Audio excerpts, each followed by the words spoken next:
bass player, along with all the other bass players. And it's going to be my pleasure to be playing with Mr. Jimmy at the Guitar Bar on New Year's Eve. So come on by. It's going to be a good one. I got started pretty early. When I was about 7 or 8 years old, my father taught me how to play the ukulele. He had played the ukulele in college. That was back in the raccoon coat era. And was pretty good at it. Hadn't played it for a long time, but when he saw that I was interested in learning it, he went out and got one and taught me how to play. And then we would usually spend our summers with my grandparents in Denton, Texas. Denton, which is famous for University of North Texas and their jazz department. And so I was able to take guitar lessons from music students there at North Texas. And that was back in the days of Elvis Presley and Ricky Nelson and the Everly Brothers. So I learned a lot of those tunes, accompanied myself with the guitar, played a lot of talent nights at the school, and then when I got into high school, started an actual garage band, and that was pretty unique in that our singer was Tim Buckley.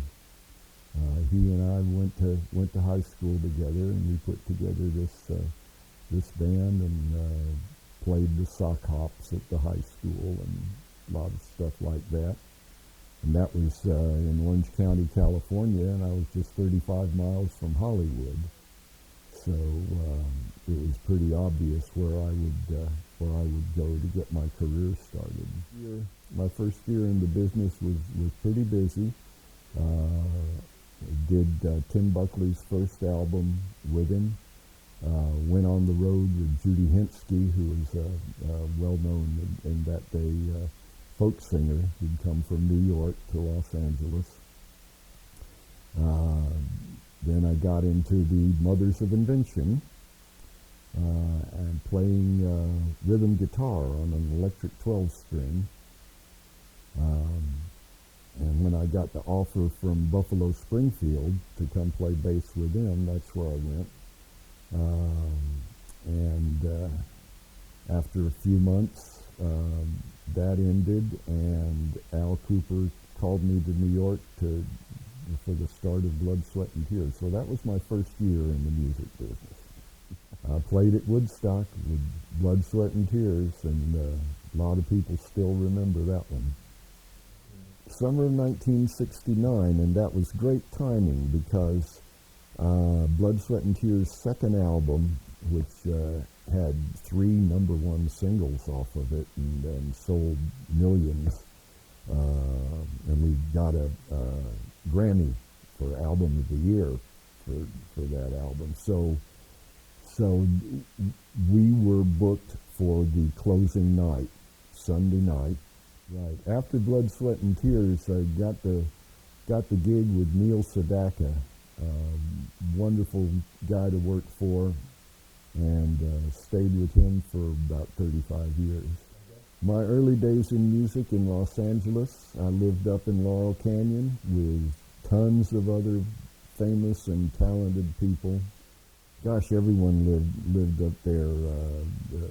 Stephen Stills and Neil Young, and Frank Zappa lived up there, and Joni Mitchell lived up there, and it was just, there was always something going on. You'd be invited over to folks' houses, and you'd hear what they were working on at that time, and it was just a fabulous environment.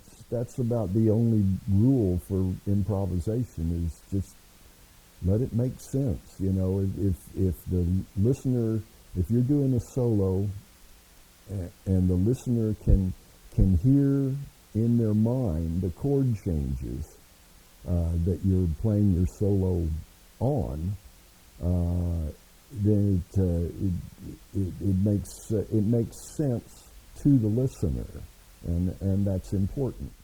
Now, the Asheville Guitar Bar in Asheville is a wonderful place to go to hear musicians, the great ones and the beginners as well.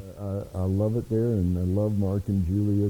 They're just such wonderful people, and their attitude towards musicians is so encouraging.